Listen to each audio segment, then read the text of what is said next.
حضرت موسیٰ علیہ السلام ایک دن جنگل جا رہے تھے کہ انہوں نے ایک چراوی کی آواز سنی۔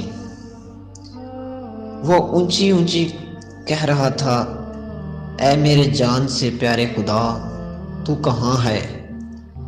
میرے پاس آ، میں تیرے سر میں کنگھی کروں، جوئیں چنوں، تیرا لباس میلا ہو گیا ہے، تو دھواں تیرے موزے پھٹ گئے ہوں تو وہ بھی سیوں، تجھے تازہ تازہ دودھ پلاؤں، تو بیمار ہو جائے تو تیری تیمارداری کروں۔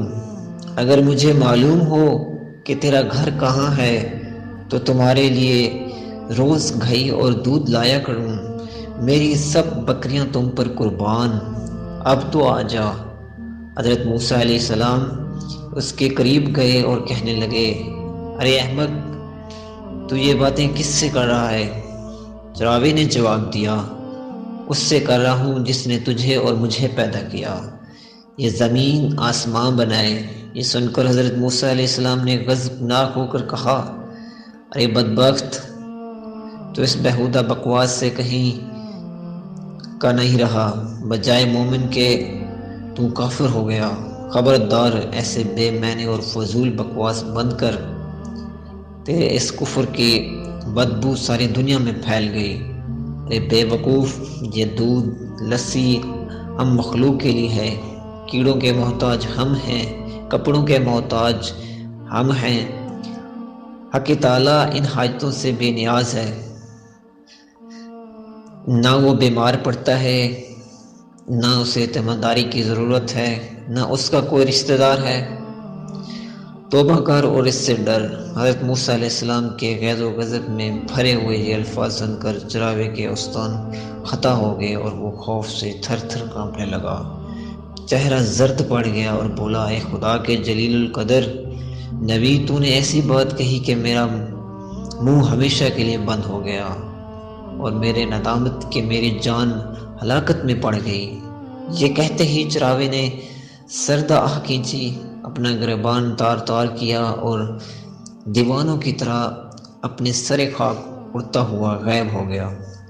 حضرت موسیٰ علیہ السلام حق تعالیٰ سے ہم کلام ہونے کے لیے کوہ طور پر گئے تو خدا نے فرمایا، اے موسیٰ، تو نے ہمارے بندے کو ہم سے جدا کیوں کیا؟ تو دنیا سے جدائی کے لیے آیا ہے یا ملاپ کے لیے؟ خبردار، اس کام میں احتیاط رکھ، ہم نے اپنی مخلوق میں ہر شخص کی فطرت الگ بنائی ہے اور ہر فرد کو دوسروں سے جدائے عقل بخشی ہے۔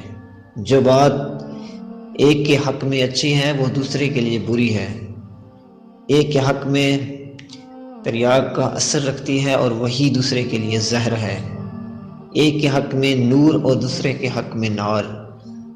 ہماری ذات پاکی اور ناپاکی سے مبرا ہے۔ اے موسیٰ، یہ مخلوق ہم نے اس لیے پیدا نہیں فرمائی کہ اس سے ہماری ذات کو کوئی فائدہ پہنچے، اسے پیدا کرنے کا مقصد یہ ہے کہ اس پر ہم اپنے کمالات کی بارش کریں۔ جو شخص جس زبان میں بھی ہماری حمد و ثنا کرتا ہے، اس سے ہماری ذات میں کوئی کمی پیشی واقع نہیں ہوتی۔ مدح کرنے والا خود ہی پاک صاف ہوتا ہے۔ ہم کسی کے قول و ظاہر پر نگاہ نہیں رکھتے، ہم تو باطن اور حال دیکھتے ہیں۔ اے موسیٰ، عقلمندوں کے آداب اور ہیں دل جلوں اور جان ہاروں کے آداب اور۔ حضرت موسیٰ علیہ السلام نے جب خدا کا یہ عتاب و آماز خطاب سنا تو سخت پشیمان ہوئے اور بارگاہ الہی میں نہایت ندامت اور شرمساری سے معافی مانگی۔ پھر اس اضطراب اور بے چینی میں اس چراوے کو ڈھونڈنے جنگل گئے۔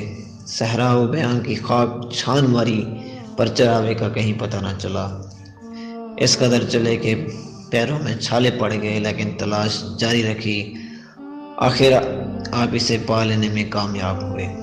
چراوے نے انہیں دیکھ کر کہا، اے موسیٰ، اب مجھ سے کیا خطا ہوئی ہے کہ یہاں بھی آ پہنچے؟